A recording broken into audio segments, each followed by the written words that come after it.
Hello guys, welcome to Mehta talk two. मैं मंजू मेहता। आज हम बात करेंगे पानी बचाव के बारे में कि पानी को कैसे बचाया जा सकता है और उस पानी को बचाकर हमें किसी और दूसरी चीज़ों में डालकर कैसे उसको भी उपयोगी बनाया जा सकता है। तो मेरे इस वीडियो में शुरू से लेकर अंत तक बने रहें। शहर हो या फिर गांव हो, दो काम हमें बहुत ही ज़रूरी करना पड़ता है। एक तो बर्तन धोने का काम और एक कपड़े धोने का काम।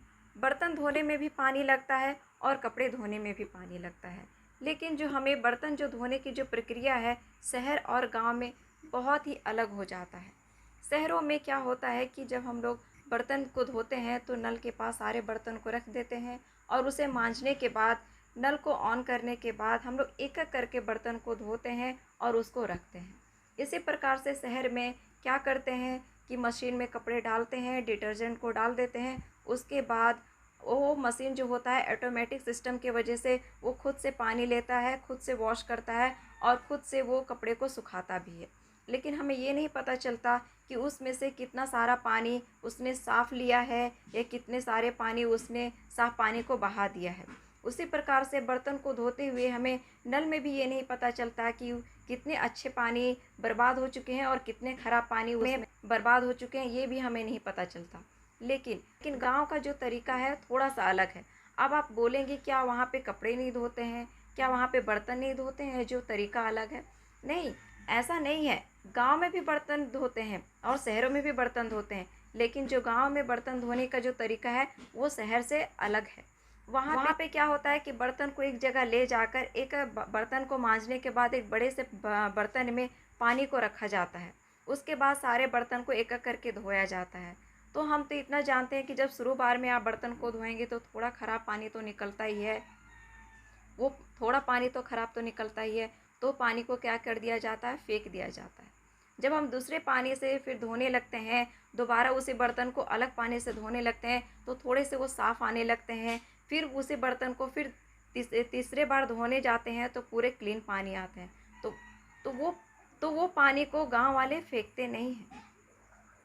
वो पानी को किसी फसल में देने के लिए उपयोगी कर लेते हैं, कुछ फसल में देने के लिए उपयोग कर लेते हैं। ठीक उसी प्रकार से कपड़े के भी पानी जो धोते हैं, वॉश करते हैं, इसी प्रकार कपड़े का जो पानी होता है उसको भी अच्छे पानी, जो गंदे पानी होते हैं उसको तो छोड़ देते हैं, फेंक देते हैं, लेकिन जो कपड़े धोने के बाद भी जो साफ़ पानी आते हैं उसको भी थोड़े बहुत फसल में डालकर और पानी को बचाया जाता है। अब आप ये सोच रहे होंगे कि छोटा सा आइडिया लगाने से कितना बड़ा काम हो जा रहा है। सोचिए, हम लोग दिन में तो 2 या 3 बार खाना खा ही लेते हैं। सोचिए 2 या 3 बार का जो खाना खाते हैं, 2 से 3 बार हर आदमी का प्लेट तो गंदा हो रहा है, बर्तन गंदे हो रहे हैं। अगर हम हर बार में एक एक बाल्टी पानी अगर बचा रहे हैं और एक एक बाल्टी पानी अगर हम लोग किसी फसल में जो पानी, साफ़ पानी को बचाकर अगर हम लोग फसल में दे रहे हैं तो आप खुद ही सोच कर देखिए कि हम लोग दिन में 2 या 3 बार खाना खाते ही हैं और 2 या 3 बार हमारे यहाँ बर्तन भी धुलाता है। तो सोचिए अगर हम लोग एक बार में एक बाल्टी पानी अगर बचा रहे हैं, साफ़ पानी बर्तन का ही उपयोग किया हुआ, और उसको हम लोग फसल में दे रहे हैं, तो फसल में जो हम लोग एक्स्ट्रा पानी देते उस पानी का बचत हो रहा है या नहीं हो रहा है? ठीक उसी प्रकार से कपड़ों को हम लोग 1 या 2 बार तो धोते ही धोते हैं। जनरली ज़्यादातर 1 बार ही धोते हैं या फिर 2 बार धोते हैं। अगर किन्हीं को ज़्यादा ज़रूरत हो जाता है तो घर में सुबह या शाम कपड़े धुलते हैं, नहीं तो ज़्यादा से ज़्यादा 1 बार ही धुलते होंगे। जहाँ तक मुझे, मैं गाँव की तुलना में बोल रही हूँ, 1 बार ज़रूर ही कपड़े धुलता है। तो वहाँ पे भी क्या होता है, ठीक इसी प्रकार से पानी बचाकर जो फसलें होते हैं उसमें पानी दिया जाता है। और जानते हैं कि हम लोग को बर्तन की अपेक्षा ज़्यादातर पानी कपड़े धोने में लगते हैं।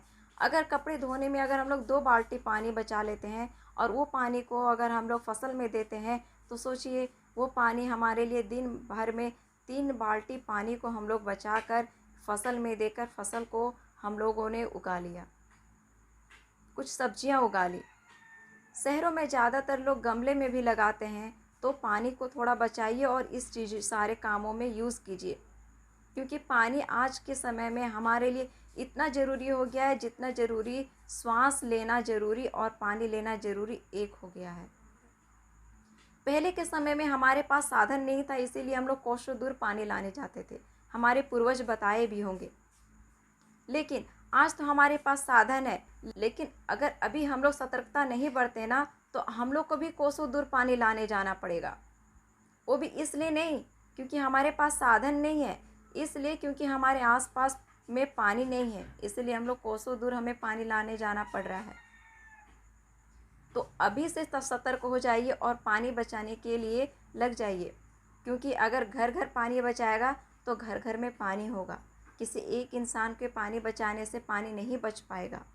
वो अगर वो बच जाएगा तो आप सिर्फ वो अपने भर बचा पा रहा है। इसीलिए पानी बचाव के लिए हमें एकजुट होकर हर घर घर को इसमें लगना पड़ेगा। अगर घर घर पानी बचाव में लग जाएगा तो घर घर में पानी होगा। अगर ये मेरी वीडियो आपको अच्छी लगी हो तो इसे लाइक कीजिएगा, शेयर कीजिएगा, सब्सक्राइब करना ना भूलिएगा और थोड़ा ज़रूर सोचिएगा क्या जो मैंने आपको इस वीडियो में बताया है क्या थोड़ी सी भी जानकारी और थोड़ी सी भी फ़ायदेमंद है। तो इस वीडियो को एक बार लाइक करना ना भूलिएगा। Thank you for watching and listening my YouTube channel. Thank you.